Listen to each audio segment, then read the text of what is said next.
Basically sharing हा या सगळ्याच्या मागचा उद्देश आहे. त्यामुळे आपण जी काही सूत्र घेणार आहोत, प्रत्येक सूत्र आपण घेणार आहोत, 195च्या 195 सूत्र घेणार आहोत. त्याचे जे काही साकल्याने अभ्यास केलेला आहे किंवा वेगवेगळ्या लोकांनी काय काय म्हटलेलं आहे, मी जवळजवळ 8-10 पुस्तकं वाचली आहे, सगळ्यावर चिंतन मनन केलेलं आहे. माझी स्वतःची काही मतं आहेत, त्या मतांची सुद्धा मी इथे फोड करणारच आहे ऑफकोर्स. आणि प्लस तुम्हाला काय वाटतंय त्याच्यातून काय नाही. थोडक्यात एकमेका सहाय्य करू अवघे धरू सुपंथ म्हणतात ना, त्या पद्धतीने आपला हा वर्ग चालणार आहे. आज वर्गाला उपस्थिती नाही आहे तर त्याचं कारण मला माहिती आहे, त्यामुळे तो प्रश्न येत नाही काही. परंतु पुढच्या वेळेला आपण येताना समजा असं ठरलं की समजा आज आपण 6 जण आहोत आणि आपण समजा ठरलं की मी येताना 1 माणूस घेऊन येईन, तर ती 12 होतात. आणि पुढच्या 12 लोकांनी जर ठरवलं मी 1 माणूस घेऊन येईन तर 24 होतात. 24 इज सफिशियंट, कारण आपल्याकडे जागा नाही आहे. त्यामुळे इतपतच आहे ते, कळलं की नाही. पण साधारणपणे अपेक्षा अशी आहे की 15 ते 20 लोक जर असतील तर त्या चर्चेला एक चांगलं स्वरूप येईल. We get our self enriched because that is the real essence of this discussions. की माझ्याकडे काही ज्ञान असतं, हे सर्वज्ञ नसतोच कोणी, कारण we are not omniscient omnipresent, कळलं की नाही. आपल्याला ते व्हायचा आपण प्रयत्न करतोय, त्याला काही जन्म लागतील. परंतु हा त्याच्यामागचा खरा उद्देश आहे. सब्जेक्ट ओपन करणं हे माझ्या हातात आहे. माझं जे ज्ञान आहे ते दिल्यानंतर मग तुमचं काय आहे ते घेण्याचं माझ्याकडे फार उत्सुकता आहे. किंबहुना मी तसंच करत आलो आहे. गेली 12 वर्ष 15 वर्ष जे काही पातंजली योगसूत्राचा अभ्यास केला तो त्याच्यावरूनच केलेला आहे मी. म्हणजे एक खरं सांगायचं तर मला प्राणायाम खूप चांगल्या पद्धतीने शिकायचं होतं, की आज मी ते आता मास्टरी त्याच्यावर मी सांगू शकतो माझी. पण त्याच्यासाठी माझ्या मुलाचा साखरपुडा होता तरी देखील प्राणायामाचा वर्ग चुकवायचा नाही, लेक्चर चुकवायचं नाही, म्हणून मी माझ्या ड्रायव्हरला खाली सोमय्याच्या खाली उभा ठेवला होता. म्हटलं लेक्चर संपलं की मी धावत खाली येईन, लगेच गाडी सुरूच ठेवायचीस तू. ठाणा स्टेशनला यायचं आणि अक्षरशः नागपूरला साखरपुडा होता. मी ते लेक्चर अटेंड केलं, गाडी सुटलेली होती, मी धावत गाडी पकडली, बाकी सगळे आमची लोक गाडीत होती आणि मी गेलेलो आहे. त्यामुळे ती जी तीव्रता आहे ती तीव्रता माझ्याकडे होती. आणि पूर्वसुकृत म्हणा, आपण वी बिलीव्ह इन रिइन्कार्नेशन आणि कर्मसिद्धांतावर हे असतं, त्याची फळं असतील की मला माझी आई भक्तियोगिनी भेटली, माझे बाबा कर्मयोगी भेटले आणि आमचे सासरे ज्ञानयोगी भेटले. हे सगळं जुळून येणारे गोष्टी असतात, कारण तुम्ही त्याप्रमाणे खेचले जाता. त्याच्यावर बोलू नंतर, त्याच्यावर सुद्धा मी 4-5 दिवस बोलू शकेन. तर थोडक्यात सांगायचं म्हणजे we get our self enrich डिस्कशनमधून, लेक्चरमधून नाही होत कधी माणूस एनरिच. टीचर पण होत नाही, कारण टीचर सुद्धा जो असतो ना, शिक्षक हा शिकतच असतो. अगदी खरं सांगायचं teaching is the best learning, हा माझा अनुभव आहे. कारण त्यामुळे आपण समोरून काय येणार आहे आपल्याला माहीत नसतं, त्यामुळे तो जास्त प्रिपेअर्ड असतो. म्हणजे MA किंवा PhDला सुद्धा मी एवढा अभ्यास करत नसेन की जेव्हा मी शिकवायला जातो कुठे, किंवा MAच्या मुलांना मी शिकवायला जातो. तुमच्याही वर्गात माहिती 1-2दा आलो तर मला माहीत नाही MAच्या इथे शिकवायला, त्यावेळेला जो अभ्यास करतो तो जास्त चांगला असतो, कारण की समोर 50 विद्यार्थ्यांचा काय प्रश्न येईल माहीत नसतो. आणि स्वाभाविक आपला अभ्यास जास्त होतो, की जेव्हा आपण विद्यार्थी असतो तेव्हा होत नाही. तेव्हा आजपासून आपण हे चालू करतोय. साधारण माहिती मी तुम्हाला दिलेली आहे, पण सुरुवातच आपण करूया की नक्की काल आपण बघितलंय की तत्वज्ञान म्हणजे काय, कशासाठी हे करायला पाहिजे, तत्वज्ञानाचा अभ्यास तरी का करायला पाहिजे. काय सुखात आहे की आपण, काय दुःखात आहोत आपण, पण हे नक्की सुखात आहोत का हे आपल्याला जर का आपण खोलात गेलो तर कळणार आहे आपल्याला. आणि म्हणून तत्वज्ञान म्हणजे काय, इथून आपण आज सुरुवात करूया. आणि साधारणपणे तत्वज्ञानचा अभ्यास हा कुठच्या क्षेत्रात येतो हा सुद्धा जर आपण बघितला तर फार सुंदर असेल. तत्वज्ञानाची एक व्याख्या कालच आमच्या वर्गामध्ये सांगितली होती मी, की तत् आणि इदम हे 2 शब्द आहेत. इदम याचा अर्थ हे सगळं, हे सगळं म्हणजे माझ्या अनुभव राशीत येणारं जे जे काही आहे ते सगळं इदम आहे. म्हणजे हे बाहेरचं जग दिसत आहे हे, कारण हे माझ्या डोळ्याच्या अनुभव क्षेत्रात येत आहे. माझे विचार, माझं मन, माझ्या भावना हे देखील I can perceive the things, जे जे काही मला अनुभव क्षेत्रात येत आहे हे सगळं जे आहे ते सगळं इदम आहे. आणि हे सगळं जे इदम आहे म्हणजे ही सृष्टी आहे, हे विश्व आहे, माझं स्वतःचा इगो पासून सगळं जे जे काही सूक्ष्मात आहे, पण ते सगळं माझ्या अनुभव राशीत येत असतं. मी त्याचा अनुभव घेत असतो. म्हणून अनुभव राशीत येणारी प्रत्येक गोष्ट ही इदम असते. आणि या सगळ्याला जो आधारभूत असं तत्व आहे, which we call it as a ultimate principle, the ultimate reality what we call it, ते जे आहे ते म्हणजे ते तत् आहे की जे अनुभव राशीच्या पलीकडे आहे. आता त्याचा अनुभव नाहीये आणि म्हणून ते तत् आहे. ते तत् आहे आणि हे इदम आहे. आणि त्या जो तत्चा जो तत्पणा, जसा मनुष्याचा मनुष्यपणा म्हणजे मनुष्यत्व आपण म्हणतो, किंवा पशुचा पशुपणा म्हणजे पशुत्व म्हणतो, तसं त्या तत्चा जो इसेन्स आहे, तत्पणा आहे, दॅट इसेन्स ऑफ दॅट तत् इज तत्व. आणि त्या तत्वाचं जे ज्ञान होणं, ज्याच्यात ते ज्ञान होतं किंवा त्या ज्ञानाविषयी ज्याच्यात चर्चा चालते, ते म्हणजे तत्वज्ञान. अशा पद्धतीने म्हणून फिलॉसॉफीपेक्षाही तत्वज्ञान हा जो शब्द आहे, हा शब्द अतिशय सुंदर आहे. आपले अनंत संस्कृत शब्द असे आहेत की ज्याचा अतिशय सुंदर असा अर्थ लावता येतो की जो तुम्हाला इंग्लिशमध्ये ट्रान्सलेट करता येत नाही. साल्वेशन एक आपण मोक्षाला शब्द म्हणतो, but it is not the proper thing. Salvation हे पापविमोचन या अर्थाने म्हटलेलं आहे. वेऱ्यात आमचा आत्मा जो आहे तो पूर्ण शुद्धच आहे, तिथे पाप विमोचनाचं काही नाहीये, तर जास्तीत जास्त शुद्धीकरण करणं आहे. It is a purification process. Yoga is nothing but a purificatory process. आणि ही प्युरिफिकेटरी जी प्रोसेस आहे यालाच आपण योग मार्ग म्हणतो. आणि त्याचाच अंतिम उद्देश पण योगच आहे. म्हणजे वाटचालही योगच आहे आणि अंतिम उद्देश तेही योगच आहे.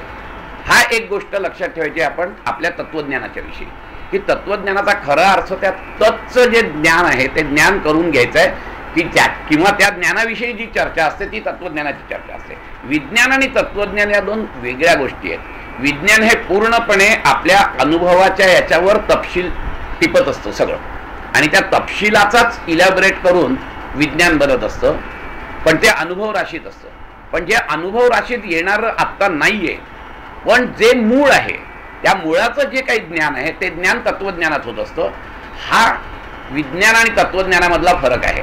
आणि म्हणून तत्वज्ञान जे आहे ते नेहमी तपशिलात जात असतं, की जे जे काही तपशील, ऑब्झर्वेशन, सायन्सची व्याख्याच आहे मुळे, की ऑब्झर्वेशन आणि नंतर कन्क्लुजन, त्याची मांडणी करणं आणि नंतर कन्क्लुजन काढणं, हाच त्याच्या मागचा उद्देश आहे.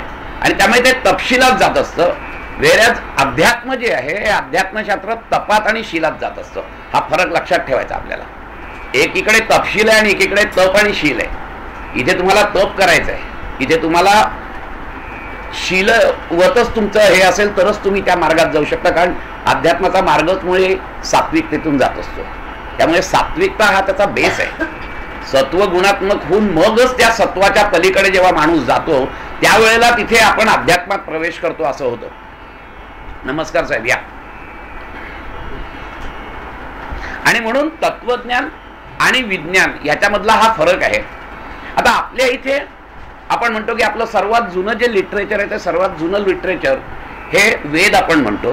त्या वेदांमधला बाकीचा फापट पसारा सोडून द्या, कारण वेदांमध्ये प्रचंड फापट पसारा आहे, हे मी आत्ताच सांगतो तुम्हाला. पण काही त्यातली जी वाक्य आहेत ही रिव्हेल झालेली आहेत, आणि म्हणून त्याला आपण अपौरुषेय म्हणतो. कारण कुठच्याही ऋषींनी सांगितलेलं नाही की हे मी सांगितलंय म्हणून. त्याचं कारण असं असतं की ऋषींनी प्रामाणिकपणे मान्य केलेलं आहे की जे मला ऐकू आलेलं आहे ते दुसऱ्याचं आहे, माझं नाहीये. फक्त एवढंच आहे की मी माझा अँटेना नीट केला होता ध्यानावस्थेमध्ये, आणि तो अँटेना नीट केल्यामुळे जे ज्ञान या विश्वामध्ये आहे त्या विश्वाच्या ज्ञानाची मी हे समजू शकलो, कारण माझा अँटेना ठीक असा. आपण FM लावतो म्हणजे काय की आपण ती ट्यून करतो स्वतःला. So when you fine tune your mind then you can reveal the thing. आणि म्हणून so these are the revelations. आणि म्हणून ते अपौरुष आहे, कुठच्याही पुरुषाचं नाही आहे, कुठच्याही ऋषीचं नाही, आणि कुठच्याही ऋषींनी क्लेमही केलेलं नाही आहे. अशी जी काही अनंत वाक्य आहेत की जी जगाचं सत्य सांगतात ती सगळी आपल्या वेदांमध्ये आहेत. परंतु ती फक्त वाक्य आहेत. अहम ब्रह्मास्मी एक वाक्य असंच आहे, तत्वमसी दुसरं वाक्य असं आहे, प्रज्ञानम यज्ञ हे तिसरं वाक्य आहे. त्यामुळे ही जी वाक्य आहेत या वाक्याचा जी इलॅबोरेशन आहे किंवा हे वाक्य नुसती आली, पण या वाक्याची अनुभवाच्या स्तरावर प्रचिती केव्हा येणार, आणि मग ती अनुभवाच्या स्तरावर प्रचिती येण्यासाठी म्हणून आणि कुठल्याही प्रकारे वेदांना धक्का न लागता प्रत्येकाने त्या वेदांचा वेगवेगळा अर्थ काढला आणि त्याप्रमाणे आपली साधना पद्धती तयार केली. आणि प्रत्येकाने ठामपणे असं सांगितलं की वेदांमध्ये हे म्हटलेलं आहे. बघण्याचा दृष्टिकोन सगळ्यांचा वेगळा आहे. म्हणजे सगळे जर का तुम्ही दर्शन बघितली आणि मग ती जी काही साधना पद्धती झाली किंवा ती जी काही तत्वज्ञान झालं त्याला आपण स्कूल्स ऑफ थॉट म्हणतो, त्याला आपण दर्शन म्हणतो. दर्शन याचा अर्थ की त्या पद्धतीने तुम्ही गेलात तर तुम्हाला त्या रियालिटीचं दर्शन होईल, म्हणून ती दर्शनं. आणि अशा प्रकारे आपली 6 दर्शनं आहेत की ज्याला आपण आस्तिक दर्शनं म्हणतो. आस्तिक याचा अर्थ काय आहे की जे वेदाला प्रमाण मानतायत. म्हणजे वेद प्रमाण, म्हणजे उद्या जर का काही गडबड झाली 2 दर्शनांमध्ये काही जर हे झालं बाबा वेद काय म्हणतोय ते प्रमाण. मग बाकीच्यांनी शांत बसायचं. थोडक्यात वेदांचं प्रमाण मानणारी ही 6 दर्शन आहेत आपली.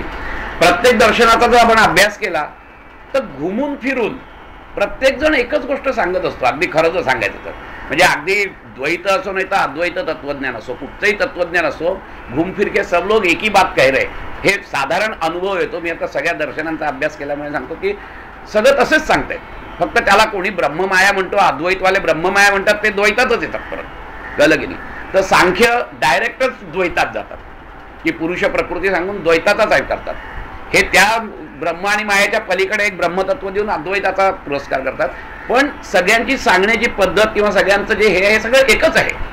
आणि म्हणून सगळ्या दर्शनांचा जर साकल्याने विचार केला तर आपल्याला असं दिसतं की प्रत्येक दर्शन हे वेदांमध्ये जी वाक्य सांगितलेली आहेत त्याचा अनुभव येण्यासाठी म्हणून तयार झालेली आहे. की अहम ब्रह्मास्मी हे नुसतं वाक्य म्हणून मी ब्रह्म होत नाहीये किंवा मला ब्रह्माचा अनुभव येणार नाहीये. तर त्याच्यासाठी तुम्हाला काहीतरी साधना केली पाहिजे. मगाशी मी म्हटलं असं की तप आणि शील ही 2 आहेत. जसं पतंजली मुनींनी अभ्यास वैराग्याभ्याम तन्निरोधा म्हटलेलं आहे. अभ्यास आणि वैराग्य आहेत ती.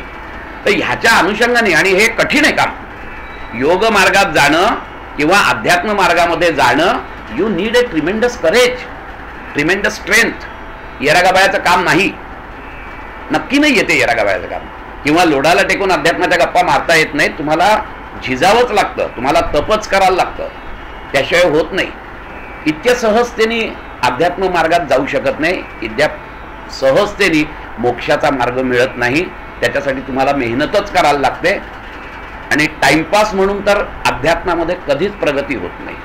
तुम्हाला त्याच्यासाठी सिन्सिअरिटीच दाखवायला लागते, ती तळमळ, ती आतमध्ये. म्हणून तर साधना चतुष्टय म्हटलेलं आहे की तुम्हाला खरा जर काय पाहिजे असेल तर अद्वैत वेदांताने सांगितलं की तुम्ही पहिले साधना चतुष्टय करा. विवेक, वैराग्य, षटसंपत्ती आणि मुमुक्षत्व ही साधना चतुष्टय आहे. ही 4 आधी तुम्ही अंगी बाळला तर पुढे झाला. आपल्याला आधी त्यातली ती साधना चतुष्टयातच जाता जाता मुश्किल होते, तर आपण पुढे काय जाणार होते काय? कारण काहीतरी एक बेस असायला पाहिजे तुम्हाला. आणि म्हणून मी म्हटलं तसं की हे टाइमपासचं काम नाहीये, हे खरोखर करेजियस काम आहे. याला धीरच लागतो, याला डेअरिंग लागतं. अध्यात्म साधा विषय नाहीच आहे मुळे हा. आणि म्हणून मग हे जे काही अनुभवाच्या स्तरावर तुम्हाला घ्यायचं आहे त्याच्यासाठी ज्या साधना सांगितल्यात, जे तत्वज्ञान सांगितले, त्या प्रत्येक दर्शनाला आपण 6 दर्शन त्या पद्धतीने म्हटली आहेत. आणि जे वेदांचं प्रमाण मानत नाही अशी पण 3 दर्शन आहेत. अशी मिळून 9 दर्शनांचा संच आपल्याला भारतीय तत्वज्ञानामध्ये मिळतो. की ही 6 दर्शनं कुठची आहेत? तर ही 6 दर्शनं आपली न्याय वैशेषिक एक जोडी आहे, सांख्य योग एक जोडी आहे, आणि पूर्वमीमांसा उत्तरमीमांसा ही एक जोडी आहे. खरं सांगायचं तर पूर्वमीमांसा आणि उत्तरमीमांसा खूप फरक आहे. एक पक्के भक्ती मार्गी आहे आणि एक पक्के ज्ञानमार्गी आहे. कळलं की नाही? पण साधारणपणे जोड्या या पद्धतीने लावल्या जातात.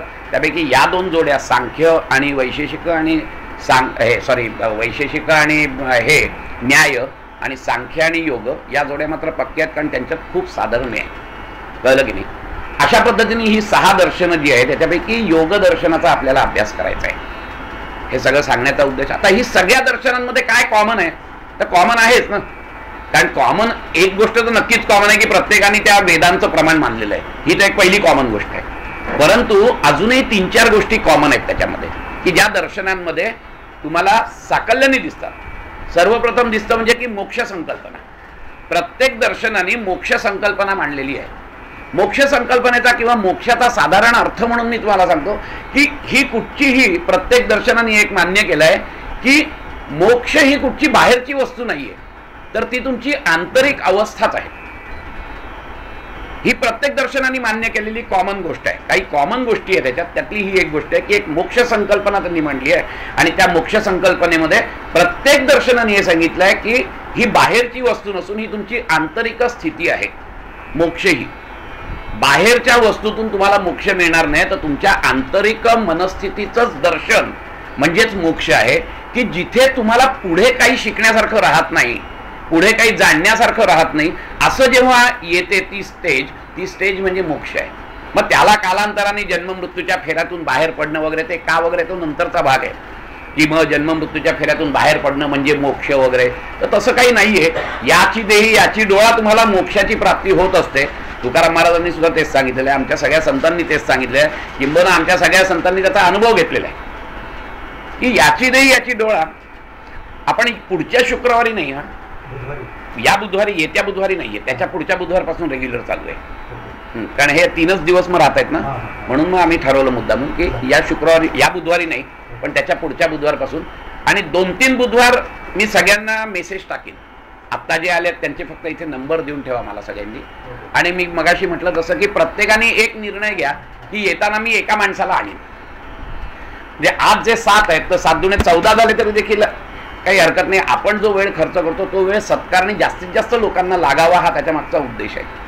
की हे जे नॉलेज आहे, जे काही आपण डिस्कशन करणार आहोत ते लोकांना मिळावं हा त्याच्या मागचा उद्देश आहे. तर थोडक्यात हा एक मोक्ष संकल्पना, ही एक मोक्ष संकल्पना सर्व दर्शनांमध्ये सांगितलेली आहे. दुसरी एक संकल्पना सांगितली आहे ती म्हणजे कर्मसिद्धांत. आपल्या सगळ्या इंडियन फिलॉसॉफीचा जो बेस आहे तो बेस कर्मसिद्धांत आहे.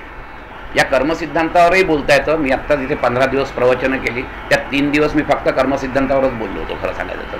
तो एक वेगळा विषय आहे तो. परंतु हा कर्मसिद्धांत हा चुकेल एक कॉमन विषय आहे की कर्मफळ आणि केलेल्या गोष्टीची परत हे म्हणजे action and reactions are same, त्या पद्धतीनेच आपलं चाललेलं असतं आणि त्यालाच अनुलक्षून पुनर्जन्म, कर्मसिद्धांतालाच अनुलक्षून पुनर्जन्म हा देखील एक कॉमन फॅक्टर आहे सगळ्या दर्शनांमधला. त्यानंतर प्रमाणांची चर्चा आहे. कारण प्रमाणांची चर्चा अशासाठी आहे की हे पक्के बुद्धिवादी होते सगळे दर्शनकार. हे उगीच काही सांगणार नाहीत. याला प्रमाण काय, आपण नेहमी म्हणतो ना तू बोलतोयस याला प्रमाण काय. आणि त्यामुळे प्रमाण चर्चा ही प्रत्येक दर्शनांमध्ये आहे.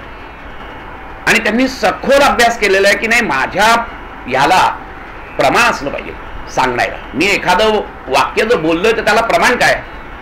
मग त्याच्यासाठी तर्कशुद्ध भाषेत तत्वज्ञान मांडण्याची हातोटी भारतीय तत्वज्ञानामध्ये जेवढी आहे तेवढी पाश्चात्यांमध्ये नाही. पाश्चात्यांचाही मी अभ्यास केलेला आहे. परंतु एवढी सखोल दृष्टी आमच्या इथे जी दर्शनं झाली ही दर्शनं एकत्रच वाढत गेली आहेत. हाही एक त्यातला खूप महत्वाचा मुद्दा आहे. पाश्चात्य दर्शनं जे किंवा पाश्चात्य तत्वज्ञान जे आहे, पाश्चात्य तत्वज्ञान एक तत्ववेत्ता येतो आपलं तत्वज्ञान मांडतो, त्याच्यानंतर दुसरा तत्ववेत्ता ते खोडून स्वतःचं परत नवीन टाकतो, त्यालाच दुरुस्त करून म्हणा. आमच्या इथे तसं नाही झालं. किंवा तिसरा येतो तो अजून त्यातला सुपर फाईन करतो, सुपर फाईन ट्युनिंग करतो आणि टाकतो आणि ते तत्वज्ञान मान्य होतं. आमच्या इथे असं झालेलं नाही. आमच्या इथे असं झालेलं आहे की सगळी दर्शनं एकाच वेळेला वर आली आहेत. एक दर्शनकार जेव्हा सांगतो स्वतःचं मत, जेव्हा दुसरा दर्शनकार काही मत टाकत असतो तेव्हा तो पहिल्या सगळ्या दर्शनांचा अतिशय साकल्याने विचार करत असतो. आणि हेच खरं सांगायचं तर कौतुकास्पद आहे. आमची सगळी दर्शनं ही वादी प्रतिवादी पद्धतीने वर गेलेली आहेत. वादी प्रतिवादी याचा अर्थ मला जर का एखादं मत मांडायचं असेल तर त्याच्या आधी दुसऱ्याने जर विरुद्ध मत मांडलं असेल तर पहिली महत्वाची गोष्ट काय असतं तर मी त्या दर्शनाचा पूर्ण अभ्यास करीन, त्यांनी काय म्हटलंय ते सांगेन, त्याच्यावर चिंतन मनन करीन. ते चिंतन मनन झाल्यानंतर ते कसं खोटं आहे आणि माझं कसं खरं आहे हे जास्तीत जास्त सलोख याच्यातून सांगण्याचा मी प्रयत्न करीन प्रमाणांच्या आधाराने. त्याच्यासाठी मी वेगवेगळी प्रमाणं वापरेन की हे प्रमाण आहे माझ्या याला. हे झालं की ज्याच्या विरुद्ध म्हणजे वादी जो आहे तो वादी म्हणतो अरे माझ्या याच्यावर त्यांनी आक्षेप घेतलेला आहे, असा आक्षेप घेतलाय म्हणजे माझा अजून शुद्ध नाहीये. मग तो परत त्याच्या मतावर अजून विचार करतो आणि मग त्याला अजून फाईन ट्युनिंग करतो आणि ते दर्शन परत मांडतो. मग परत हा म्हणतो की अरे हे असं तू म्हणलंयस का, बरं ठीक आहे अजून मी अभ्यास करतो. आणि अतिशय सुंदर रीतीने वादी प्रतिवादी करत आमची सगळी दर्शनं वर जात चाललेली आहेत. आणि अशा पद्धतीने ती सुपरफाईन 6 दर्शनं आज आमच्या इथे उपलब्ध आहेत. आणि ही जी पद्धत आहे या पद्धतीमध्ये कुठेही इगो नाहीये.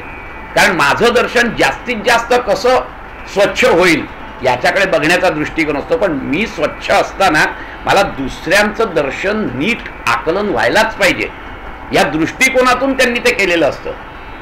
आणि म्हणून इथे प्रत्येक दर्शनांचं जेव्हा वाचतो आपण, जेव्हा एक दर्शन वाचायला घेतलं की आपल्याला असं वाटतं नाही हा अगदी परफेक्ट सांगतो, बस आता दुसऱ्या दर्शनाची काही आवश्यकता नाही. आणि मग दुसरं दर्शन वाचायला घेतलं की असं वाटतं की अरे नाही रे हे दर्शन बरोबर सांगताय. आणि मग असं करता करता करता करता जेव्हा आपल्याला चिंतन मनन करतो तेव्हा नंतर मग असं कळतं की सगळी दर्शनं एकच सांगतायत. माझा स्वतःचा अनुभव म्हणून सांगतो की सगळी दर्शनं एकच सांगतायत असंच मला वाटतं, फक्त सांगण्याची पद्धत वेगवेगळी आहे. एक साऊथ इंडियन भाषेत सांगतोय तर एक मराठी भाषेत सांगतोय आणि एक हिंदी भाषेत सांगतोय, एवढंच फरक आहे.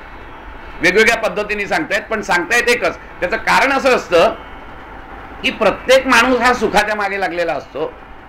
ते सुख जे आहे ते एकच असतं. जसं मातृत्वाची भावना एकच आहे, मग ती ख्रिश्चन माता असो नाही तर मराठी माता असो, तसंच हे ultimate reality is one only.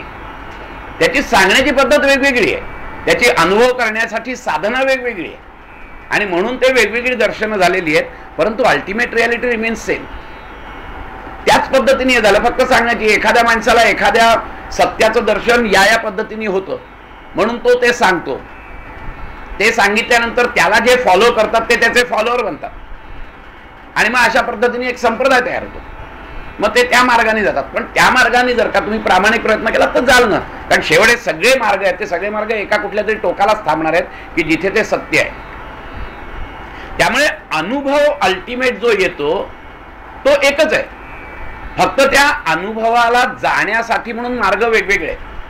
मग कोणी ज्ञान मार्गाने जातो, कोणी भक्ती मार्गाने जातो, कोणी कर्म मार्गाने जातो, कोणी ध्यान मार्गाने जातो, कोणी मंत्र मार्गाने जातो. कुठलेही अनंत मार्ग आहेत, पण अनंत मार्गावरून डेस्टिनेशनला पोचलं की जो अनुभव आहे तो अनुभव एकच आहे सगळ्यांचा, आणि तो अनुभव म्हणजे सच्चिदानंद. फार सुंदर नाव दिलेलं आहे सच्चिदानंद. सत, चित आणि आनंद. सत, what ever is eternal is Brahma. What ever is चैतन्यमय, what ever is conscious is ब्रह्म. आणि जे काही ब्लिसफुल आहे ते ब्रह्म आहे. म्हणजे हे तीन गुण नाहीये तर हे म्हणजेच ब्रह्म आहे. गुण म्हटलं की पदार्थ आला. दर्शनांच्या भाषेत सांगायचं तर गुण म्हटलं की गुणाला पदार्थ आला, द्रव्य आलं. द्रव्याचा गुण असतो, पण गुणच स्वतः अस्तित्वात आहे का हा प्रश्न परत तत्वज्ञानातला येतो, तो विज्ञानाच्या क्षेत्रात येत नाही. आणि त्यामुळे सत म्हणजेच ब्रह्म, चित म्हणजेच ब्रह्म आणि आनंद म्हणजेच ब्रह्म. त्यामुळे मग जर विचार केला की या सगळ्या याच्यामध्ये सत, इटर्नल, व्हॉट इज इटर्नल, नीट जर विचार केला तर कळतं की जे जे काही माझ्या अनुभव राशीत येतं यातलं कुठलंच इटर्नल नाहीये. मग माझ्या भावना इटर्नल आहेत का? लहानपणी माझ्या भावना वेगळ्या होत्या. माझे लाईक्स अँड डिसलाईक्स इटर्नल आहेत का? तर लहानपणी वेगळे होते, आत्ता वेगळे आहेत, म्हातारपणी वेगळे असतील. मग माझं शरीर इटर्नल आहे का? बाल्यावस्था वेगळी होती, तरुणावस्था वेगळी होती, सगळंच वेगळं होतं. मग माझा विज्ञानमय कोश इटर्नल आहे का? तर नाही.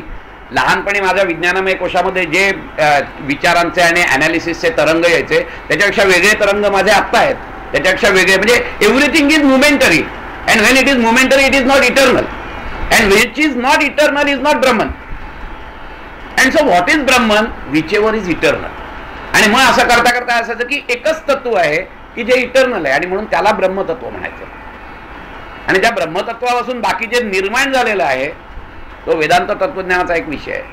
ते सगळं मोमेंटरी आहे, आणि म्हणून बुद्धांनी पण सांगितलेलं आहे everything is momentary, and because it is momentary it is miserable. Because every momentary thing is miserable, ultimately it leads to misery. कारण आपण ग्रास करतो ते ग्रास अशासाठी करतो आपण की ते इटर्नल आहे म्हणून. मी पैसे जेव्हा कमवतो मला खूप आनंद होतो कारण की ते इटर्नल आहे असं वाटतं, पण ते केव्हा निघून जातात कळतही नाही. आणि माझ्या प्रारब्धात असेल तर आत्ता जर कोट्याधीश मी असेल तर दुसऱ्या दिवशी मी भिकेलाही लागतो. त्यामुळे everything ultimately leads to misery whichever is momentary. आणि म्हणून त्या मोमेंटरीच्या पलीकडे जे इटर्नल आहे, what is that eternal principle, तो शोध जो आहे तो शोध हा अध्यात्मामध्ये येतो. आणि त्या शोधासाठीच हे सगळं चाललेलं असतं. आणि प्रत्येक दर्शनाने तेच सांगितलेलं आहे. आणि म्हणून हा एक कॉमन फॅक्टर आहे. एक मोक्ष, एक कर्मसिद्धांत, एक पुनर्जन्म, एक याची हे म्हणजे प्रमाण चर्चा, आणि वादी प्रतिवादीनी सगळी ही झालेली आहे. ही पाच जी आहे ती पाच कॉमन गोष्टी आहेत साही दर्शनांमध्ये.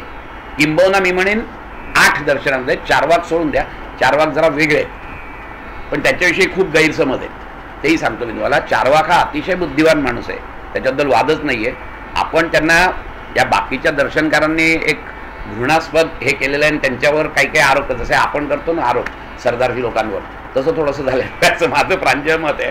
चारवाकांवर सरदारजीसारखे जोक टाकले गेलेले आहेत, पण तसं नाही आहे. चारवाकांनी कुठेही नीतिमत्तेला धक्का दिलेला नाही आहे, कुठेही मॉरल्सला त्यांनी कमी लेखलेलं नाही आहे. फक्त त्यांनी एकच सांगितलं की प्रत्यक्ष हे एकच प्रमाण आम्ही मान्य करतो, बाकी काही मान्य करत नाही.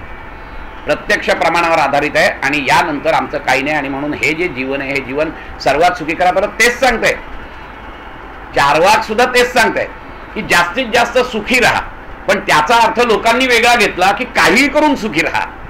तर काही करून सुखी राहा असं चार्वाकांनी नाही सांगितलं. म्हणजे परत तेच आलंय, सच्चिदानंद स्वरूपातच आलेले आहेत ते.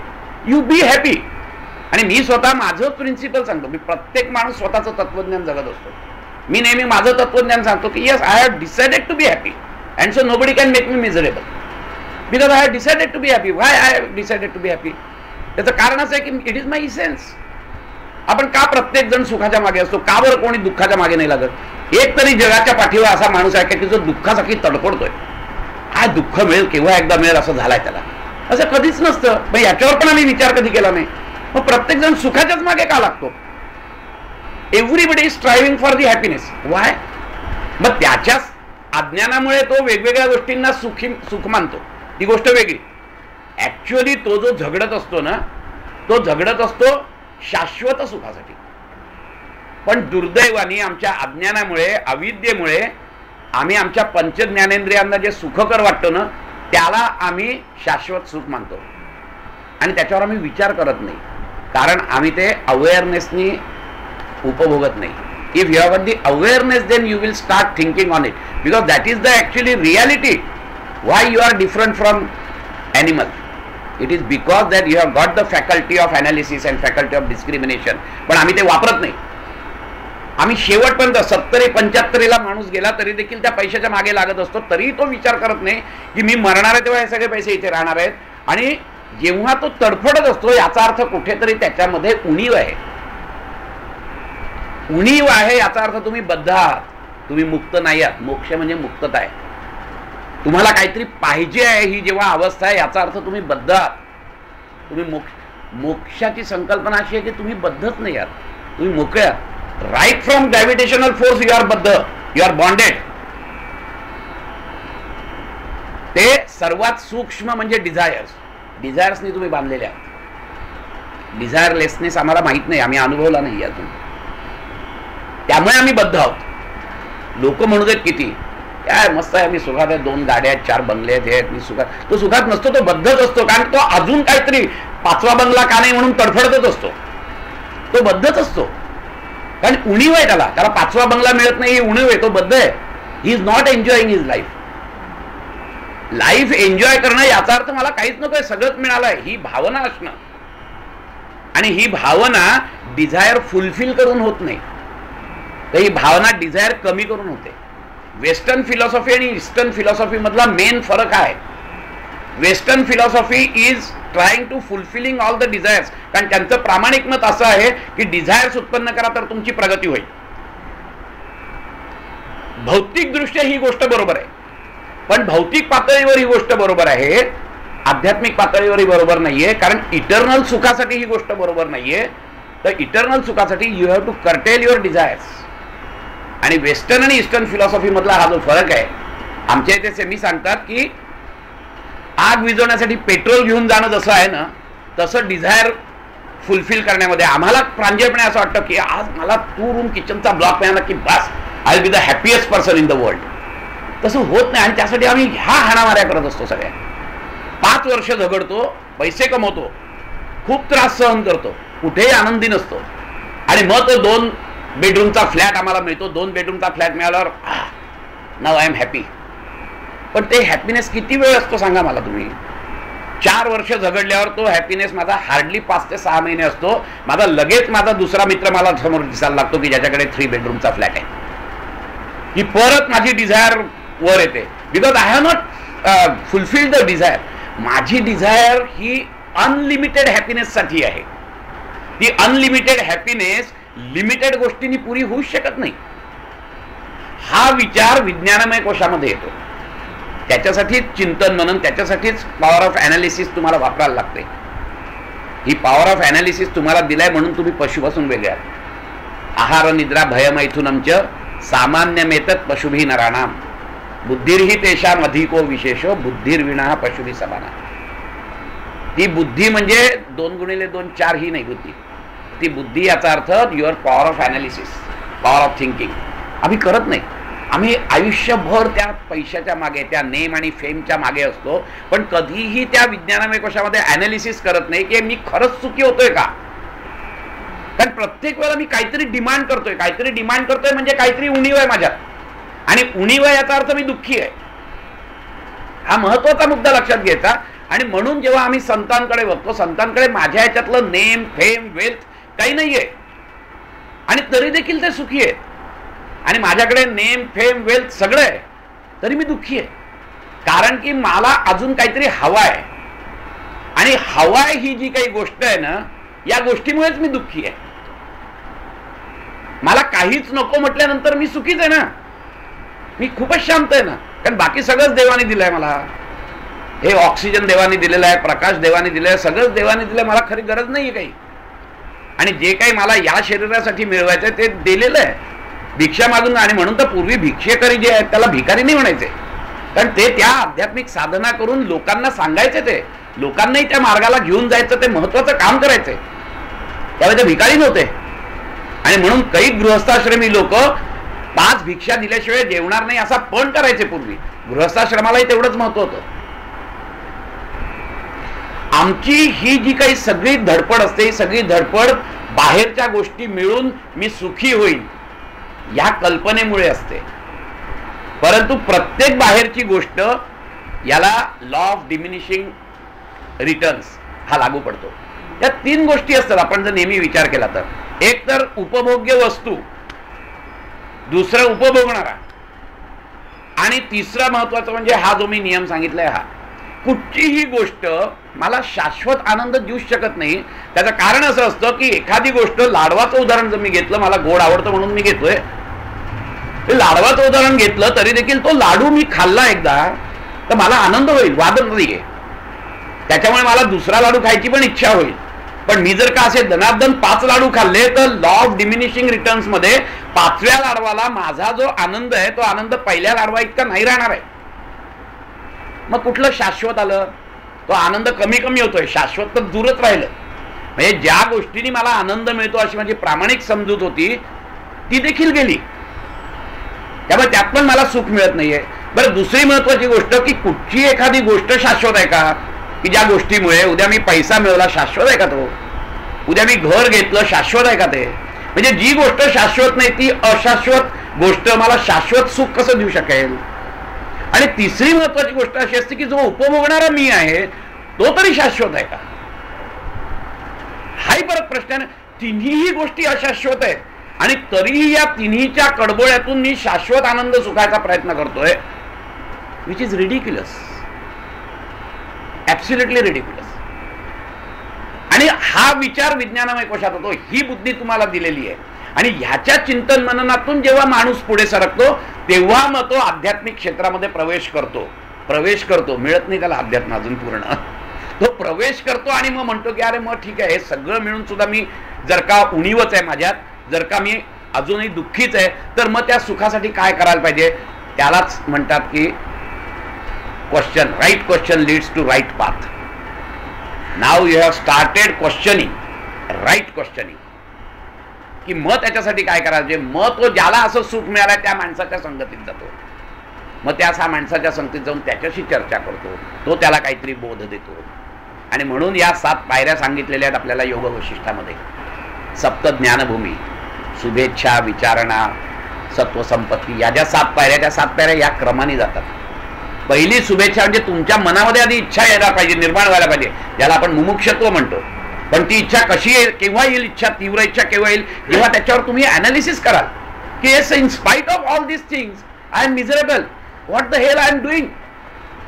एवढी वर्ष मी काय केलं, काय मी एवढं सगळं मिळवलं, एवढी मेहनत घेतली, एवढं शरीर झिजवलं, एवढं मन झिजवलं, एवढे अपमान सहन करे, आणि in spite of all this thing I am miserable. Start questioning yourself. का असं होत आहे? ही विचारणा, ही शुभेच्छा एकदा निर्माण झाली की नाही मग मला आता ते मिळवायलाच पाहिजे, ही एकदा का शुभेच्छा निर्माण झाली की मग तुमची त्या दृष्टीने विचार करायची सुरुवात होते. मग तुम्ही विचार करता की मग मला कोण सांगू शकेल मार्ग? मग विचारणा, दुसरा टप्पा विचारणा आहे. आणि या पद्धतीने शेवट जे जातो तो तिथे तुम्हाला मोक्ष मिळतो. पण ही जी 7 सप्त ज्ञानभूमी आहेत अतिशय सुंदर आहे. पाहिजे तर एखाद दिवशी आपण त्या सप्त ज्ञानभूमीवर सुद्धा चर्चा करूया. अप्रतिम सप्त ज्ञानभूमी योग वशिष्ठामध्ये सांगितलेल्या आहेत की कशा पद्धतीने टप्प्याटप्प्यात जातो माणूस. प्रत्येकाचे टप्पे दिलेले आहेत. आपल्याला मिस्टिसिझम मध्ये सुद्धा टप्पे दिलेले आहेत, साक्षात्कारवादामध्ये सुद्धा टप्पे आहेत. आणि पेन अल्टिमेट टप्पा म्हणजे dark night of the soul. Western mysticism मध्ये तो एक टप्पा आहे ज्याला योग्याची काळी रात्र म्हणतात, की एकीकडे वैराग्य आलेलं आहे आणि दुसरीकडे ते मिळत नाही. अशी धोबिका कुत्तानं घरकानं घाटता ही प्रत्येक आध्यात्मिक माणसाची होत असते, की मला संसाराबद्दल तर वैराग्य निर्माण झालेलं आहे, तिथून मी आनंद नाही घेऊ शकत, आणि जे शाश्वत आनंद आहे ते मिळालंय, एकदा मिळालंय मला, पण आता मिळत नाहीये.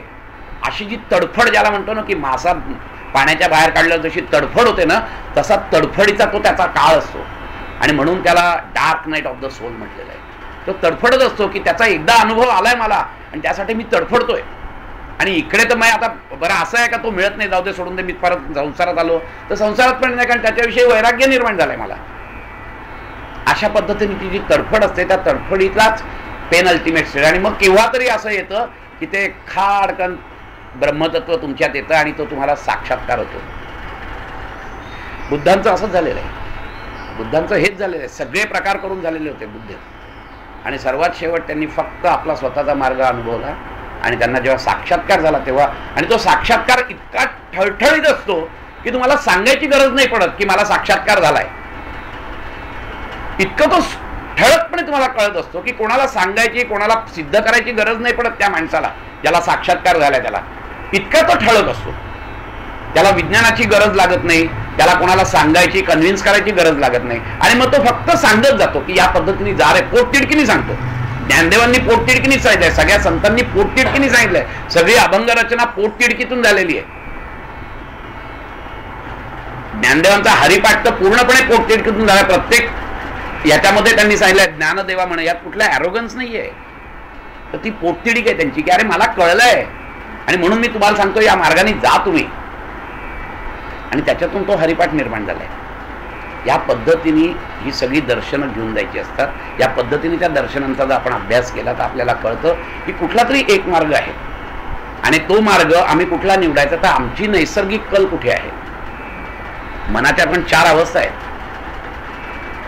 कोणी संकल्प विकल्पात्मक मन असतं, कोणाचं भावनात्मक मन असतं, कोणाचं कर्मयुक्त क्रियाशील मन असतं.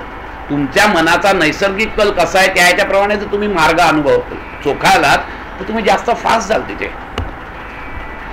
एखादा भावनाशील माणूस भक्तियोगामध्ये पटकन पुढे जातो, एखाद्याचं क्रियाशील मन असतो तो कर्मयोगामध्ये पटकन पुढे जातो, एखाद्याचं चिंतन मननशील जर मन असेल तर तो ज्ञानमार्गाने पटकन पुढे जातो, एखादा संयमशील माणूस असेल तर तो ध्यानमार्गाने पटकन पुढे जातो. तुमच्या मनाचा कल कसा आहे त्या ह्याच्याप्रमाणे तुम्ही जर मार्ग चोखाळलात तर तुम्ही जास्त फास्ट जात असता. अशा या सगळ्या दर्शनांमधला सर्वात महत्त्वाचं जे दर्शन आहे योग दर्शन, याचा आपण पुढच्या बुधवारपासून अभ्यास करू. जरा जास्तच घेतला वेळ, पण जास्त घेतला म्हणजे काय की तुम्ही लवकर नाही आलात म्हणून जास्त घेतला. पुढच्या वेळेला आपण परफेक्ट 7ला सुरू करू. 7 ते 8 पहिले 8 मिनिटंच मी म्हणणार आहे. मंजिरी म्हणाली 10 मिनिटं, पण 8च मिनिटं आपली प्रार्थना आणि थोडंसं ध्यान. तेही कशासाठी तेही सांगतो. It makes a congenial atmosphere. त्या कंजिनियल ॲटमॉस्फिअरमध्ये जेव्हा आपली चर्चा होत असते, जेव्हा आपण शिकत असतो, जेव्हा सांगत असतो, त्यावेळेला ते जास्त चांगलं आतमध्ये रुजतं, कारण त्या व्हायब्रेशन्स तयार होतात. तर याचा सायंटिफिक अर्थ सांगतो. मगाशी मंजू म्हणाली की आपण ह्याचं का करायचं आहे, तर याच्या व्हायब्रेशन्स आहेत. एव्हरीथिंग इज त्रिगुणात्मक असं आपण म्हणतो. प्रत्येक गोष्ट त्रिगुणात्मक आहे. आणि हे विश्व अख्खं जे आहे हे विश्वसुद्धा आपण नादब्रह्म म्हणतो. हे नादाने भरलेलं आहे. नाद याचा earth it has got the frequency. प्रत्येक गोष्टीला ठराविक फ्रिक्वेन्सी आहे. त्यातल्या काही सात्विक गोष्टींना काही सात्विक फ्रिक्वेन्सी आहेत, त्याच्यात सुद्धा परत फरक आहे. निगेटिव्ह गोष्टींना निगेटिव्ह फ्रिक्वेन्सीज आहेत. Everything is having A frequency. या ज्या फ्रिक्वेन्सीज आहेत या सात्विक फ्रिक्वेन्सीज आहेत सगळ्या. आणि या जेव्हा तुम्ही वाजवत असता तेव्हा इथल्या वातावरणातही त्या फ्रिक्वेन्सीज तयार होतात. आणि जेव्हा तुमच्या मनाच्या फ्रिक्वेन्सी सुद्धा, तुमच्या भावना सुद्धा वाईट चांगल्या, त्या सुद्धा फ्रिक्वेन्सी आहे. एव्हरीथिंग. म्हणून याला नादब्रह्म म्हटलं. Whatever you are seeing, whatever you are perceiving, whatever you are experiencing has got a certain frequency. आणि जेव्हा या सात्विक फ्रिक्वेन्सी ज्या आम्ही तयार केलेल्या असतात ह्या संगीतातून, त्या जेव्हा या इथे येतात, it is because of the resonance. And when you become resonate with that frequencies, it is very easy. प्रवाहाच्या दिशेने पोहण्यासारखं आहे. प्रवाहाच्या विरुद्ध मार्गाने पोहता येणार नाही का? येतील पोहता. प्रचंड ताकद लागेल. म्हणजे एखाद्या दारूच्या गुत्त्यात बसून मी ध्यान करू नाही का शकणार? करू शकेन. खूप ताकदवान असेल तर मी करू शकेन. पण मी एखाद्या देवळात बसून ध्यान केलं तर कितीतरी फास्ट जाईल निघून. कारण असं आहे की मी प्रवाहाच्या दिशेने वाहतोय ना. हा फरक आहे की त्रिगुणात्मक आहे. तर हा सात्विकतेतूनच अध्यात्माकडे जात असतो. त्यामुळे सात्विक वातावरण जिथे जिथे आहे तिथे तिथे आध्यात्मिक प्रगती व्हायला तुम्हाला फरक पडतो. त्याचाच हा एक भाग म्हणजे थोडासा संगीताचा भाग असतो की या व्हायब्रेशन्स आपण क्रिएट करतो आणि त्या व्हायब्रेशनमध्ये जेव्हा आपल्या बोलण्याचे, आपल्या विचारांच्या, आपल्या भावनांच्याही व्हायब्रेशन्स त्याला रेझोनेट होतात त्यावेळेला ॲम्प्लिट्यूड वाढतो. When there is a resonance त्यावेळेला तुमचा ॲम्प्लिट्यूड वाढतो आणि ॲम्प्लिट्यूड वाढला तर त्याचा परिणाम तुमच्यावर जास्त होतो. रेझोनन्स थेरीच सांगते ना की तुम्ही एक तार छेडलीत आणि समजा if it is completely resonated tune fine tune म्हणून तर तंतुवाद्य सगळी ही का करतात? त्यासाठीच करतात की परफेक्ट फ्रिक्वेन्सीला मॅच केली तर एक नुसती तार छेडली की आपोआप बाकीच्या तारा व्हायब्रेट व्हायला लागतात. अख्खी आतली पोकळी व्हायब्रेट व्हायला लागते आणि त्याच्यातून गुड मेलडी निघते. आणि म्हणून हा जो फरक आहे हा फरक थोडासा आहे, थोडासा सायंटिफिक त्याला बेस मी सांगितलेला आहे.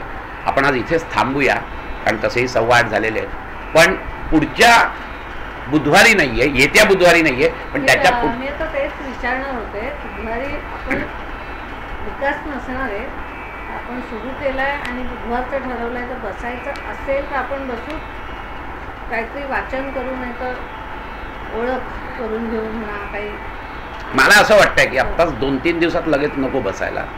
आणि विषयाची सुरुवात आहे, ही विषयाची सुरुवात अजून जरा पक्की होऊ देतो बेस आणि मग डिस्कशन चालू करू आपण, असं मला वाटतंय. त्याच्यावरचं डिस्कशन नाही मी म्हणत. कुठे शनिवारी नसण्याची शक्यता खूप आहे असं आम्ही बघितलं. साधारण शनिवार रविवारी लोक जातात. त्यामुळे